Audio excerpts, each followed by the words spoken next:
My hands trembled as I stared at the pregnancy test. 2 pink lines. I blinked, hoping I was imagining it. But no, the lines stayed there, bold and merciless. I sank onto the bathroom floor, my whole world collapsing around me. I was just 19. Still studying. Still dreaming. And yet, I was already carrying a life inside me. The first thought that struck me was him, my boyfriend, the one I trusted blindly. The one who promised he'd always stand by me. I dialed his number, my heart pounding. He picked up after the 3rd ring. His voice was cold. "What do you want?" I'm pregnant," I whispered, tears streaming down my face. Silence. Then a cruel laugh. "Not my problem. Don't ever call me again." Click. The line went dead. That night, I cried until my pillow was soaked. I had no father, he had died when I was just a child. And my mother? She had remarried, leaving me in the care of my stepmother. She never loved me. To her, I was just a burden. The next morning, she found me sitting at the corner of my bed, broken. When I told her the truth, her eyes burned with anger. "You shameless girl," she screamed, slapping me hard across the face. "You've ruined my honor. No one will marry you now. Everyone will curse me for raising you." I begged her. "Please.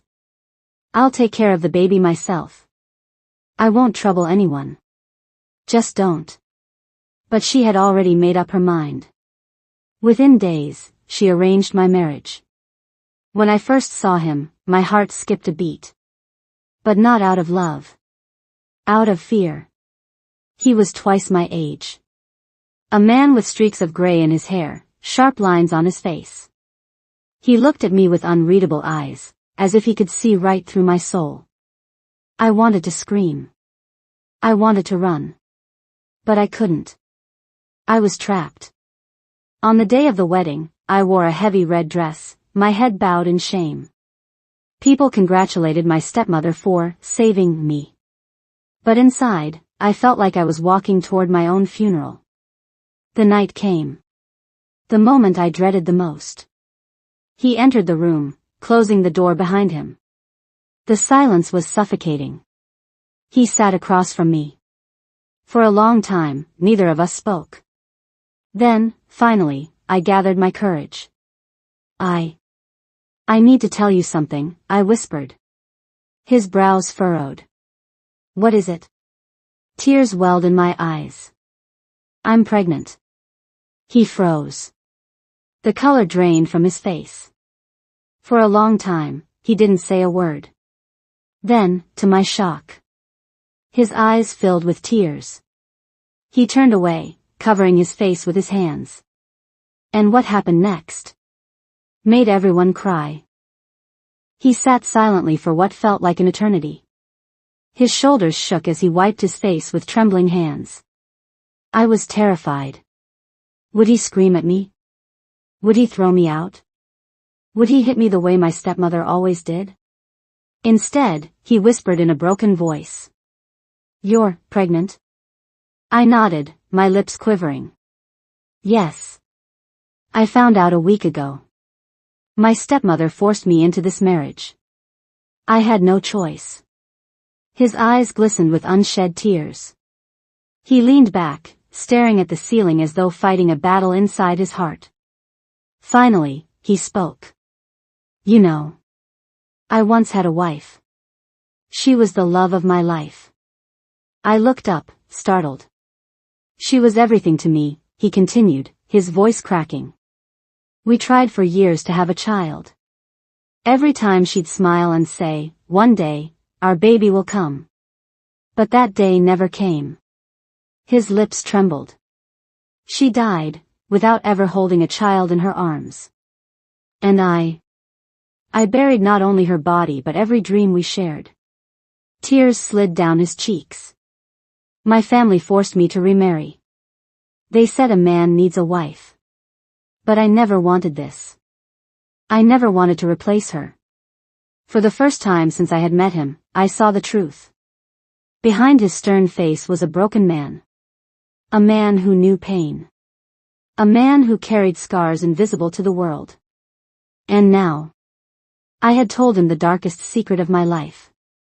I waited for him to reject me. To say I was ruined. To throw me away like trash. But instead, he smiled through his tears. Maybe, this is God's way of giving me the child I never had. My eyes widened in shock. What do you mean? He took a deep breath. I don't care whose blood runs in the baby's veins. If fate placed this child in my life, then it is mine now. And so are you. I broke down, sobbing uncontrollably.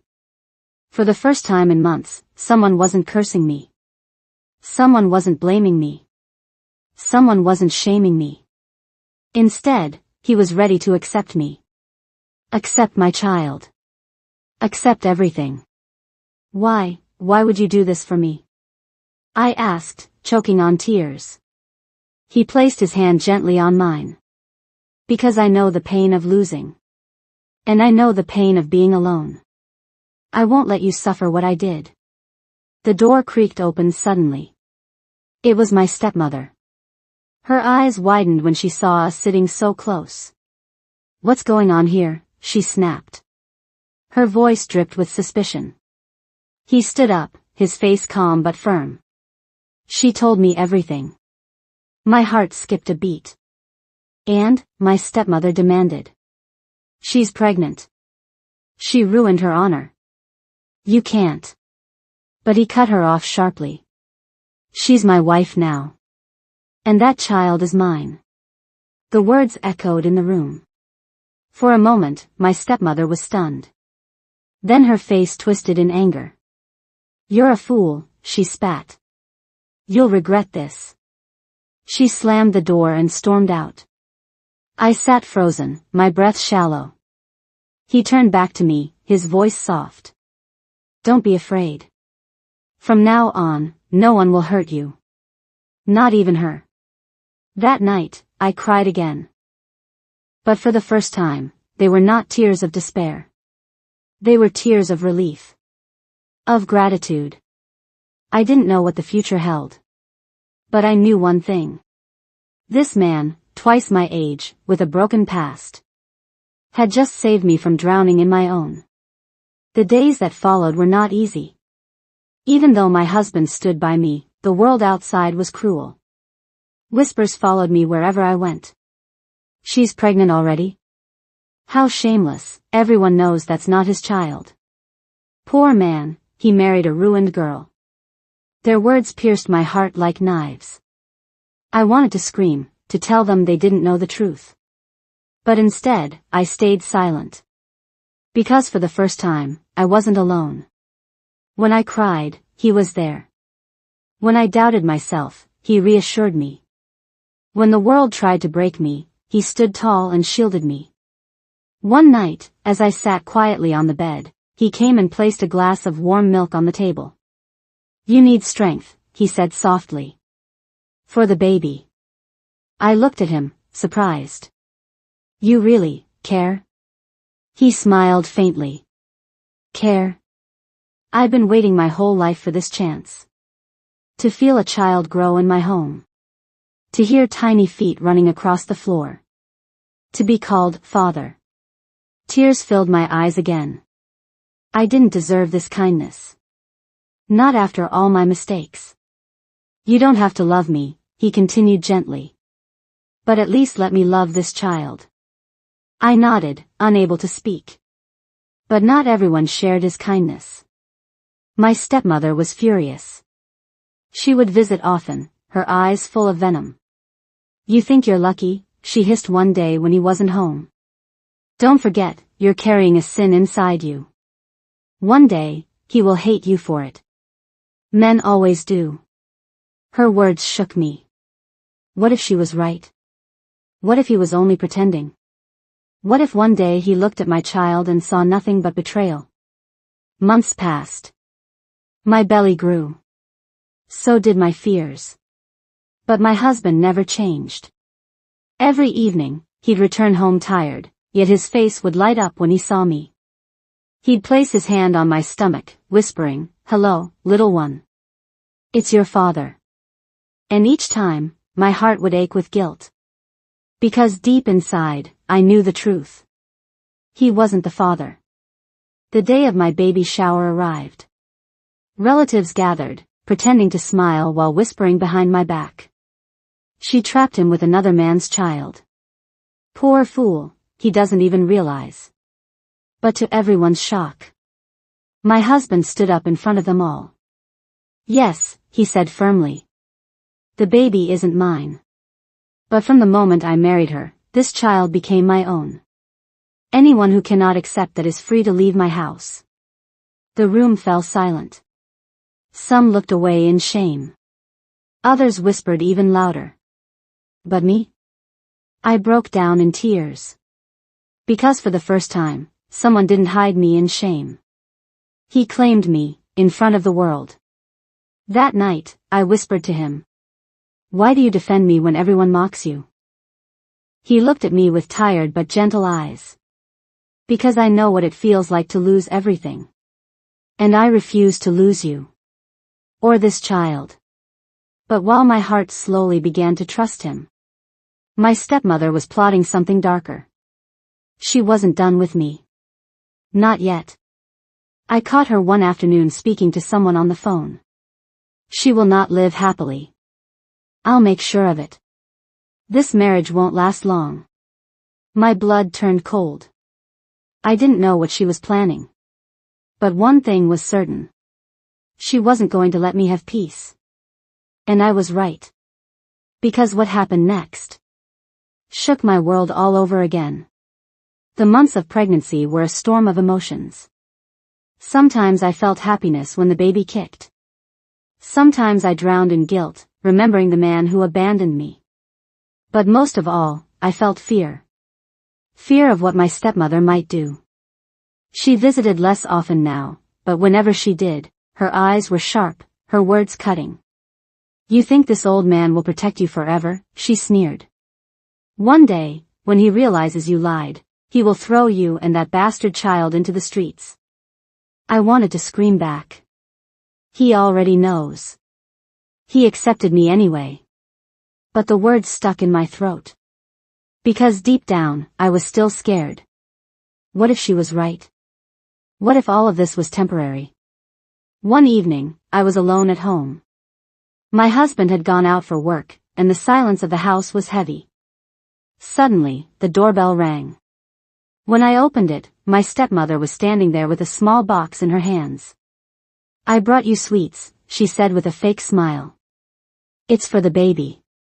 Something about her tone made me uneasy. But I didn't want to be rude. I took the box, thanked her, and placed it on the table. She watched me carefully.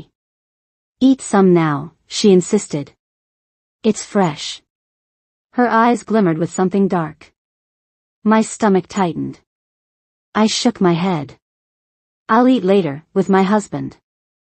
For a second, her smile faltered. Then she quickly turned away. "Fine. Do as you wish." As she left, I felt chills run down my spine. That night, my husband returned. He saw the box and frowned. "Where did this come from?" "Stepmother brought it," I whispered. "She said it was for the baby." He opened the box, sniffed the sweets, and his face darkened. Without a word, he threw them into the trash. I gasped. "What are you doing?" His voice was low but firm. "Don't ever eat anything she brings." I don't trust her. Not for a second. Days passed, and I tried to ignore the fear. But then it happened. One afternoon, I was walking down the stairs when I suddenly felt dizzy. My vision blurred, and my hands slipped off the railing. I fell. Hard. A sharp pain tore through my body, and I screamed. When I opened my eyes, I was lying in the hospital. My husband was beside me, holding my hand tightly, his face pale with fear. "The baby," I whispered weakly. He nodded, tears streaming down his cheeks. "You're both safe. Don't worry." "But the doctor said it was close, too close." I sobbed in relief. But in his eyes, I saw something else, anger. "I know this wasn't an accident," he muttered. "She's behind this. Your stepmother won't stop until she destroys us." And he was right. Because the very next day, we received a letter slipped under our door. It read, "You cannot hide the truth forever. When the child is born, everyone will know. And then, you'll lose everything." My hands shook as I held the letter. My husband snatched it from me, his jaw tight. "Enough," he said. "She thinks she can scare us. But I promise you, I will protect you and our baby. No matter what it takes." His words comforted me. But deep inside, I knew. The battle with my stepmother had only just begun. And the worst was yet to come. The final months of my pregnancy were heavy, both on my body and my heart. I could barely sleep at night, not just because of the kicks inside me, but because of the fear that lingered in every shadow. My stepmother's warning echoed in my ears. "You will lose everything." But whenever I looked at my husband, I found strength. His presence was like a shield between me and the cruelty of the world. He never let me feel alone. The day came suddenly. In the middle of the night, a sharp pain struck my stomach. I screamed, clutching the sheets. My husband rushed to my side. "Hold on," he whispered, panic in his voice. "I'll get you to the hospital." Hours felt like years. The pain consumed me, wave after wave, until I thought I wouldn't survive. And then, a cry filled the room. A tiny, beautiful cry. The nurse placed the baby in my arms. A little boy, pink and fragile, with tiny fists clenched tight. Tears streamed down my face. I couldn't believe it. Despite everything, the betrayal, the shame, the fear, this moment had arrived. I held him close and whispered, "You're my miracle." When my husband entered the room, his eyes shone brighter than I had ever seen. He sat beside me, gently taking the baby in his arms. "Hello, little one," he said softly. "I'm your father." And in that moment, I saw it. Not hesitation, not doubt, not bitterness. Only pure love. But peace never lasts long. A week later, my stepmother stormed into our house. Her voice was sharp, her face twisted with anger. "So, the bastard child is born," she spat. "You fooled everyone, but not me. This child carries another man's blood. He is not your husband's. He is filth." I froze, clutching my baby tightly to my chest. Tears blurred my vision. But before I could speak, my husband stood up. His voice thundered through the room. "Enough." She glared at him. "You think raising another man's child makes you noble? People will laugh at you. They'll curse you." He stepped closer, his eyes blazing. "Let them curse. Let them laugh. I don't care. This child is mine in every way that matters. And no one, not you, not society, not anyone, will take him from me." The room went silent. For the first time, my stepmother faltered. She had expected him to be weak, to reject me, to throw me out. But instead, he claimed me louder than ever before. "You ruined her life once," he said, his voice trembling with rage. "But I will not let you ruin it again. Get out of my house. And never come back." She tried to speak, but the fire in his eyes silenced her.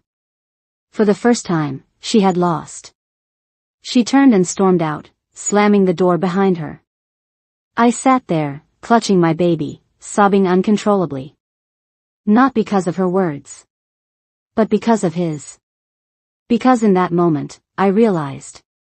This man, who was twice my age, who had every reason to walk away, had chosen me. Chosen my child.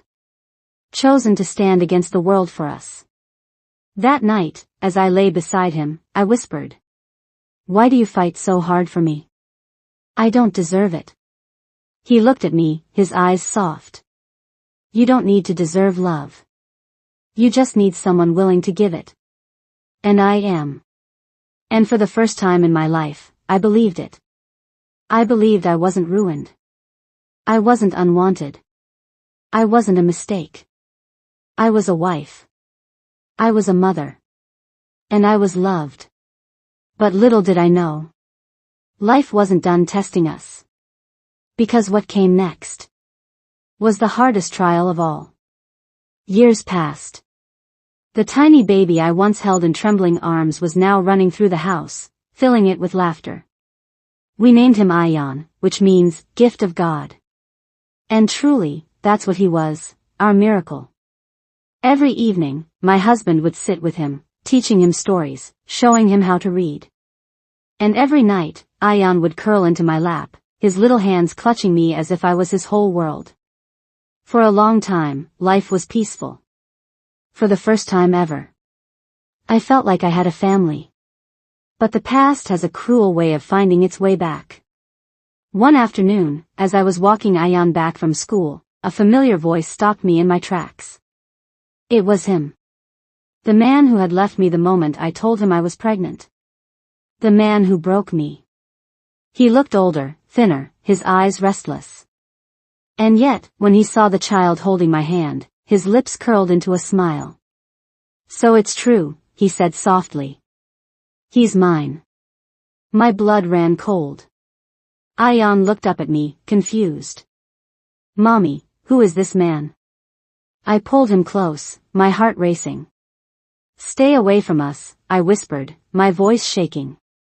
But he only smirked. I left you once, but I won't leave my son. I want him back. That night, I told my husband everything. Fear consumed me. What if he changed his mind now? What if, after all these years, he couldn't bear the truth standing in front of him? He listened quietly, his face calm but unreadable. When I finished, tears burned my eyes. I'm sorry. I ruined your life. Maybe he's right. Maybe Ion. But before I could finish, he stood up, his voice firm. No. Ion is not his. He may have given you blood, but a father is more than that. A father is the one who stays. The one who protects. The one who loves. And that man is me. The next day, the man came again. This time, at our doorstep. I have a right, he shouted. He's my son. But my husband didn't flinch. He stood tall, his voice like thunder. You had your chance. You abandoned him before he even opened his eyes to this world. You don't get to call yourself his father now. The man's face twisted with rage. You'll regret this, he screamed before storming away. Weeks passed, and he never returned. Maybe life had finally taught him what he had thrown away. But for us, it didn't matter anymore. Because we already knew the truth. A family is not built by blood, but by love. Years later, when Ion grew older, he once asked me, Mom, was Dad always with you? I hesitated, my throat tightening. Before I could answer, my husband placed a hand on Ion's shoulder and smiled. Yes. From the moment you were born, I was here. And I always will be. Ion's eyes sparkled with pride. I want to be just like you when I grow up. That night, I lay in bed, staring at the ceiling, tears slipping down my cheeks. Because I realized. What started as the worst night of my life. My wedding night filled with fear and shame. Had turned into the greatest blessing of all. I didn't just find a husband. I found a protector. I found a father for my child. I found love in the unlikeliest place. Sometimes life doesn't give us what we want. It gives us what we need.